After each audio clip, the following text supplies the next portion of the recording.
Bonjour à tous et bienvenue pour ce nouveau JTech, du bling bling de l'intelligence artificielle. Le JTech, c'est le meilleur de l'actualité high-tech de la semaine sur 01net TV. Au sommaire cette semaine, Alexa d'Amazon, testé par Jérôme Colombin. Que peut-on faire au petit boîtier magique? Réponse dans ce JTech. Vertu sort un nouveau smartphone de luxe, de super luxe même, à 4100 €. Vaut-il son prix? Pepe Garcia s'intéresse de très près à la HDR cette semaine, plein d'infos passionnantes sur les derniers téléviseurs. Les ondes électromagnétiques, Amélie Charnet de 01net a eu accès à des tests de mesure. Comment fonctionnent ces tests? Vous verrez ça dans cette émission. Et enfin, un produit plutôt original, les enceintes Samsung R7, un design qui ne laisse pas indifférent et une fonction multi-room. Le JTech, chaque semaine, c'est le best-of des vidéos de la semaine sur 01net TV.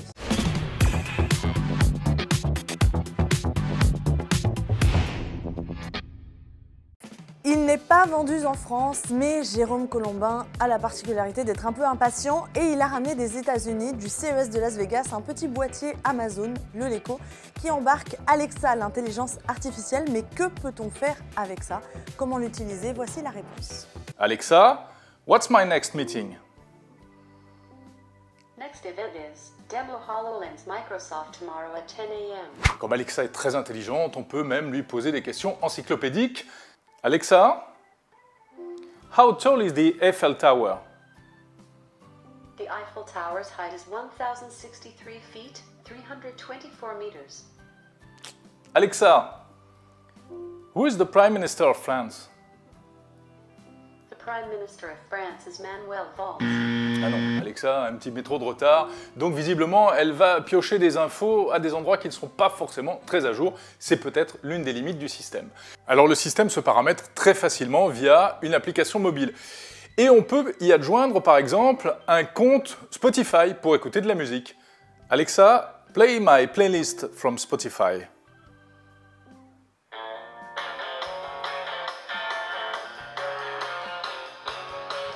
Bon, qu'est-ce qu'on peut faire encore? Eh bien, le gros intérêt, c'est de pouvoir piloter des objets connectés à la maison. Si vous possédez par exemple le système Harmony de Logitech, vous pourrez allumer votre téléviseur. Et bien sûr, les ampoules connectées, notamment les ampoules Hue de Philips, qui sont compatibles nativement avec Alexa.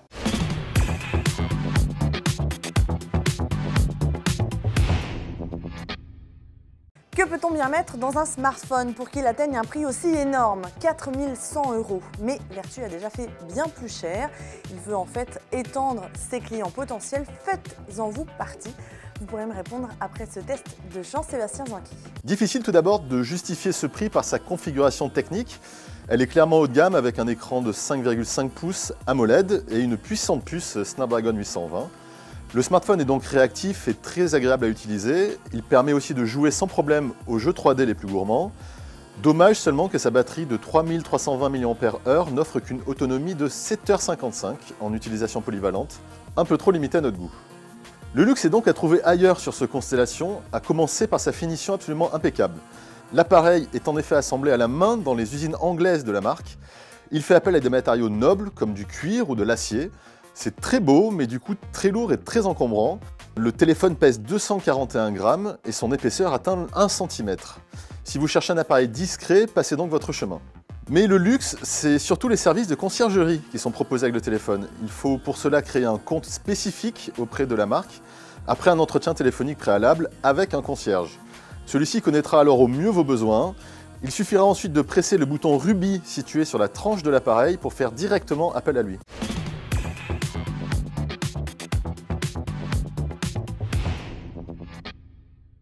Le HDR, c'est la techno qui arrive massivement sur les téléviseurs et les Blu-ray, mais il y a en fait autant de High Dynamic Range qu'il y a de technologies différentes. C'est l'enquête de Pepe Garcia dans le Power de la semaine. Alors Julien, c'est quoi ce HDR? Alors le HDR, ça veut dire High Dynamic Range. Alors c'est très simple, c'est le contraste intra-image, c'est-à-dire la différence que tu vas avoir entre le plus sombre et le plus lumineux. C'est-à-dire que cette amplitude est plus grande maintenant que ce téléviseur d'il y a 5 ans, par exemple, avec le HDR. Exactement, elle est bien plus grande qu'on ne pouvait faire avec les technologies d'avant et les normes d'avant. Alors ça signifie quoi pour les gens? Imagine, moi j'ai une image à peu près normale, il y a un contre-jour, en général c'est un petit peu bouché, avec le HDR, est-ce qu'on va le déboucher justement ce contre-jour? On peut le faire? Oui, c'est exactement ça. Si tu vas filmer par exemple une hyène à contre-jour, Une hyène, ça tombe bien. eh ben, généralement, elle va se retrouver toute noire et derrière, tu auras une image très, très blanche. Le HDR va te permettre de ramener la couleur du premier plan, de revoir toutes les couleurs de la hyène sans pour autant avoir que du blanc derrière. Tu vas quand même voir le soleil et le paysage s'il y en a un. Donc c'est quelque chose, on débouche quelque chose. Est-ce que c'est la même chose que ce que je peux faire en photo avec le HDR? C'est le même procédé de base ou il y a une petite différence? Bah écoute, oui, la vidéo suit la photo, c'est un peu l'histoire du cinéma et du coup on retrouve le même principe. Exactement le même principe. Alors il y a un truc qui est marrant, on va s'approcher des gens pour leur dire justement, ça aurait pu être simple. Il aurait pu y avoir un seul HDR pour tous les téléviseurs Ultra HD qui vont sortir et pour tout le reste. Mais non, il y en a plusieurs. Il y a le HDR Premium, le HDR 10, le Dolby Vision, le HDR du Technicolor, le Hybrid Log Gamma. Il y en a plusieurs. Alors il faut que tu nous expliques un petit peu ce bin, c'est quand même incroyable. Ils n'auraient pas pu en faire un seul pour nous faire plaisir. Écoute, pourquoi faire simple quand on peut faire compliqué? Alors on y va, accrochez-vous, c'est Power. Allez. Alors, on va commencer par la base. On a défini une norme commune quand même au HDR. C'est le HDR 10. Ce sera la base. Toute personne qui a un téléviseur HDR fera du HDR 10. Tout programme sera obligatoirement compatible HDR 10. Donc, pas d'inquiétude. Du moment qu'il y a le téléviseur avec le logo HDR, tout est compatible avec ça, déjà à la base. Exactement. Power. Alors justement, tu nous dis que le HDR10 c'est la base, c'est celui qui va être le plus international, je veux dire, le plus compatible avec tout. Mais quelle est la différence entre cet HDR10 et tous les autres qui sont derrière? Par exemple, le Dolby Vision, c'est quoi la différence entre le Dolby Vision et le HDR10? Bah, écoute, le HDR10, on va définir pour l'ensemble le pic le plus bas au niveau de la luminosité, le pic le plus haut. Alors qu'en Dolby Vision, on est beaucoup plus pointu puisqu'on va pouvoir le faire plan par plan. Donc en temps réel, plan par plan, dans chaque plan, on intègre des métadonnées, donc des informations qui disent où est le pic de lumière et où est le moment le plus bas. Et dans chaque image, il va y avoir cette information-là. Alors c'est exactement ça. Dolby Vision impose à la réalisation même de faire ce travail-là. C'est-à-dire que le réalisateur va filmer, il va aller voir sur un écran certifié Dolby Vision son image, il va dire en HDR c'est celle-là, et on va envoyer les métadonnées directement pour la suite du travail. Donc en quelque sorte, si tu veux, moi j'essaie de résumer les choses pour les gens. Le HDR10 c'est un truc très grand public pour tout le monde, la télé y compris, les émissions en direct. Le Dolby Vision c'est le plus proche de la vision du cinématographique de l'affaire, puisque peut-être la salle du cinéma va être incluse également en projection numérique, c'est ça, avec le Dolby Vision? Alors, effectivement, la salle de cinéma pourrait être inclue. Dolby développe le Dolby Cinema, qui permettrait d'avoir cette image-là au cinéma, avec d'autres normes techniques. Mais là où tu fais une erreur, c'est que le HDR10, ça ne sera pas pour le direct.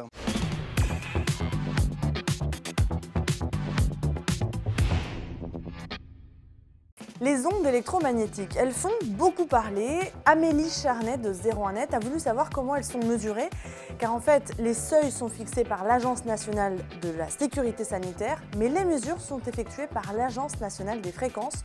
On y était. Alors ici vous avez des sondes, deux sondes identiques de mesure large bande. Ça veut dire qu'elles donnent une valeur en volts par mètre sur une plage de fréquence de 100 kHz à 6 GHz. Donc ça part de la radiodiffusion grandes ondes par exemple jusqu'aux fréquences des radars. Il y a en fait 3 catégories d'objets qui produisent un champ électromagnétique. D'abord les objets électriques qui chauffent comme les grille-pains par exemple. Ensuite les appareils électroniques. Ils transforment le courant, une lampe, une perceuse ou une plaque à induction. Et enfin, une 3e catégorie. Il y a des appareils, 3e catégorie, qui sont conçus, eux, pour émettre des fréquences. Donc c'est typiquement le téléphone, le talkie-walkie ou la tablette. Et ceux-là, eux, émettent des fréquences dans des gammes très précises qui leur permettent de communiquer avec l'extérieur. L'équipe est en train de tester un smartphone. On le voit ici, lorsqu'il est en réception, il ne rayonne quasiment pas.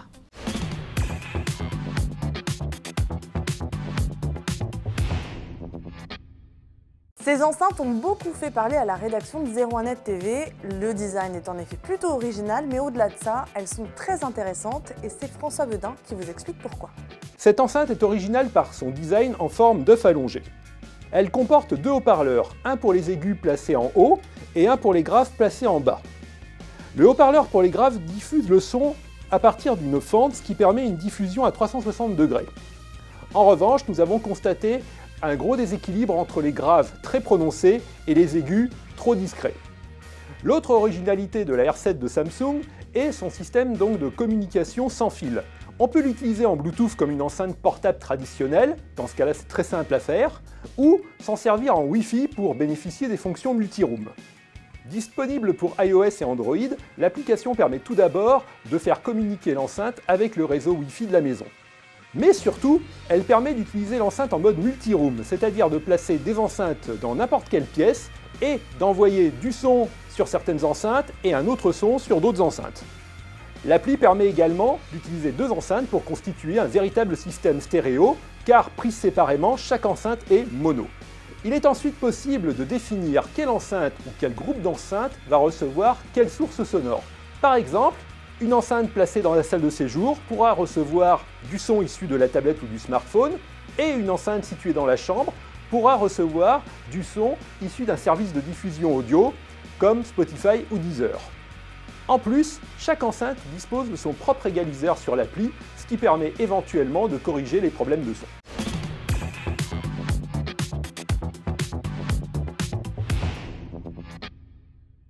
C'est la fin de ce JTech, merci beaucoup de l'avoir suivi. Vous pouvez comme chaque semaine nous dire quel sujet vous avez préféré dans les commentaires. Vous pouvez liker et partager cette vidéo. Quant à nous, on se retrouve la semaine prochaine. Très bon week-end.